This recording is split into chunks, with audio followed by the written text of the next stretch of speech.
नमस्कार बंधुरा सबाई केमन आছেন आशा करছি সবাই খুব ভালো আছেন। আমার চ্যানেলে সবাই স্বাগত। আমি চলে এসেছি আবার একটা নতুন রেসিপি নিয়ে আপনাদের কাছে।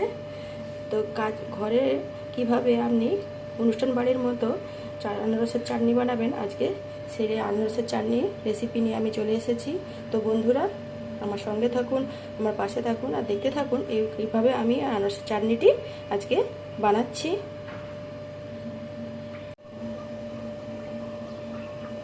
আনারসের চাটনি করার জন্য আমি আনারসটাকে কেটে নেব। প্রথমে এখানে দেখতেই পাচ্ছেন আমি একটা গোটা আনারস নিয়ে নিয়েছি, একটু হালকা হালকা পেকেছে, হালকা হালকা কাঁচা আছে, এরকম একটা আনারস আমি নিয়ে নিয়েছি। আনারসটাকে আমি এবারে কেটে নেব, কেটে নিয়ে আপনাদের কাছে ফিরে আসছি।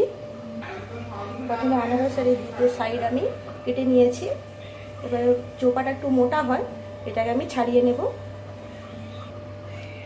পুরো আনারসের চোপাগুলোকে আমি ছাড়িয়ে নিয়েছি। এবারে এই যে চোখগুলো আছে এই চোখগুলোকে ফেলে দিতে হবে, এগুলোকে বলে আনারসের চোখ। এগুলোকে ফেলে দিয়ে আমি কেটে নিচ্ছি। আনারসের সমস্ত চোখগুলোকে আমি তুলে নিয়েছি এভাবে করে। আর এই যে শক্ত অংশটাকে এটাকেও কেটে ফেলে দিতে হবে।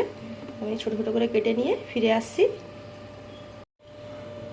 এখানে সমস্ত আনারসটাকে আমি কেটে নিয়েছি, গ্রেটারে করে গ্রেট করে নিতেও পারেন। আমি এইভাবে করে ছোটো ছোটো টুকরো করে কেটে নিয়েছি। এখানে গ্যাসে একটা কড়াই বসিয়ে দিয়েছি, সব আনারসটা আমি এর মধ্যে এখন দিয়ে দেব।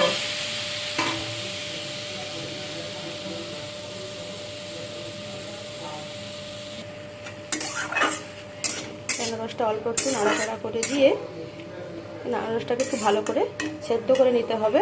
তো এর মধ্যে আমি একটু দিয়ে দিচ্ছি অল্প পরিমাণে জল।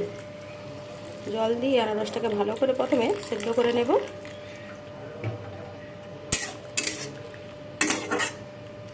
একটা গোটা আনারস কাটতে কতটুকুন বেরিয়েছে দেখুন বন্ধুরা। একটা থালা ঢাকা দিয়ে দিচ্ছি, থালা ঢাকা দিয়ে এটাকে ভালো করে সেদ্ধ করে নেব। এই সেদ্ধ হওয়ার সময় আমি এর মধ্যে দিয়ে দেবো অল্প একটু বিট লবণ আর দিয়ে দেবো পরিমাণ মতো লবণ। যে লবণ আমরা রোজ ব্যবহার করি সেই লবণ, দুটো লবণ দিয়ে আবারও ভালো করে একটু ফুটিয়ে নেব। আর চাটনিতে দেওয়ার জন্য আমি নিয়ে নিয়েছি এখানে 4-5টা চেরি আর কাজু আর কিছু কিশমিশ আর পরিমাণ মতো চিনি। কাজু এই চেরিগুলোকে এখন একটু টুকরো টুকরো করে কেটে নেব, গোটা গোটা আছে তাই জন্য কেটে নেব। এখানে সব চেরিগুলোকে আমি টুকরো টুকরো করে কেটে নিয়েছি, দেখতেই পাচ্ছেন। এখানে সমস্ত আনারসগুলো আমার ভালো করেই সেদ্ধ হয়ে গিয়েছে, এই দেখুন বন্ধুরা কি সুন্দর সেদ্ধ হয়ে গিয়েছে। তো এখন এর মধ্যে আমি দিয়ে দেব পরিমাণ মতো চিনি। আনারস যেরকম টক কিংবা মিষ্টি, যদি মিষ্টি হয় আনারস তাহলে কম পরিমাণ চিনি লাগবে, আর যদি আনারসের টকটা বেশি থাকে তাহলে চিনির পরিমাণটা একটু বেশি করে দিতে হবে। আপনারা আমাদের আনারস চেক করে তারপরে চিনিটা দেবেন। চিনি দিলে আনারস থেকে কিছুটা আবার জল বেরোবে।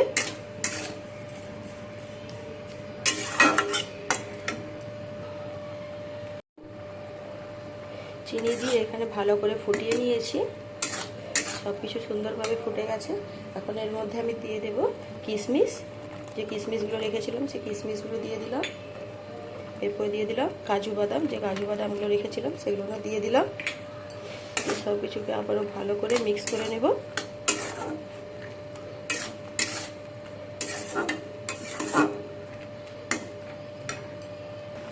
আপনারা যদি এইভাবেই করতে চান সাদা সাদা চাটনি তাহলে করতে পারেন। আমি হালকা এখানে একটু হালকা পরিমাণে হলুদ দিচ্ছি, যাতে একটা ইয়েলো ভাব আসবে, দেখতে খুব সুন্দর লাগবে।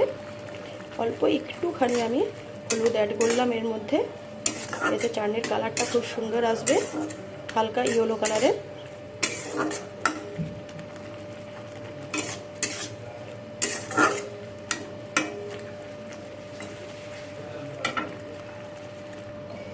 এর উপর দিকে আমি দিয়ে দেবো সেই কেটে রাখা যে চেরিগুলো আমি কেটে রেখেছিলাম, সেই চেরিগুলো কয়েকটা দিয়ে দিলাম। দিয়ে আবারও সব কিছুকে ভালো করে একটু মিক্স করে নেব, দিয়ে মিনিট 2 ফুটিয়ে নেব।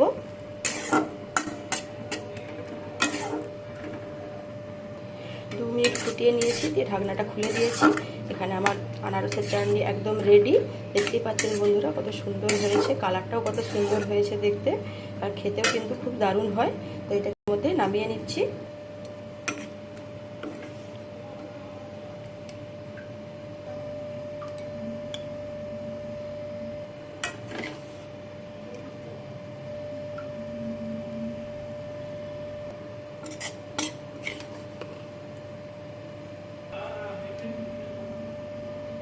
বন্ধুরা কে কোথা থেকে আমার ভিডিওটা দেখছেন অবশ্যই কমেন্ট করে জানাবেন। ভালো লাগে তাহলে লাইক করবেন, শেয়ার করবেন, কমেন্ট করে পাশে থাকবেন।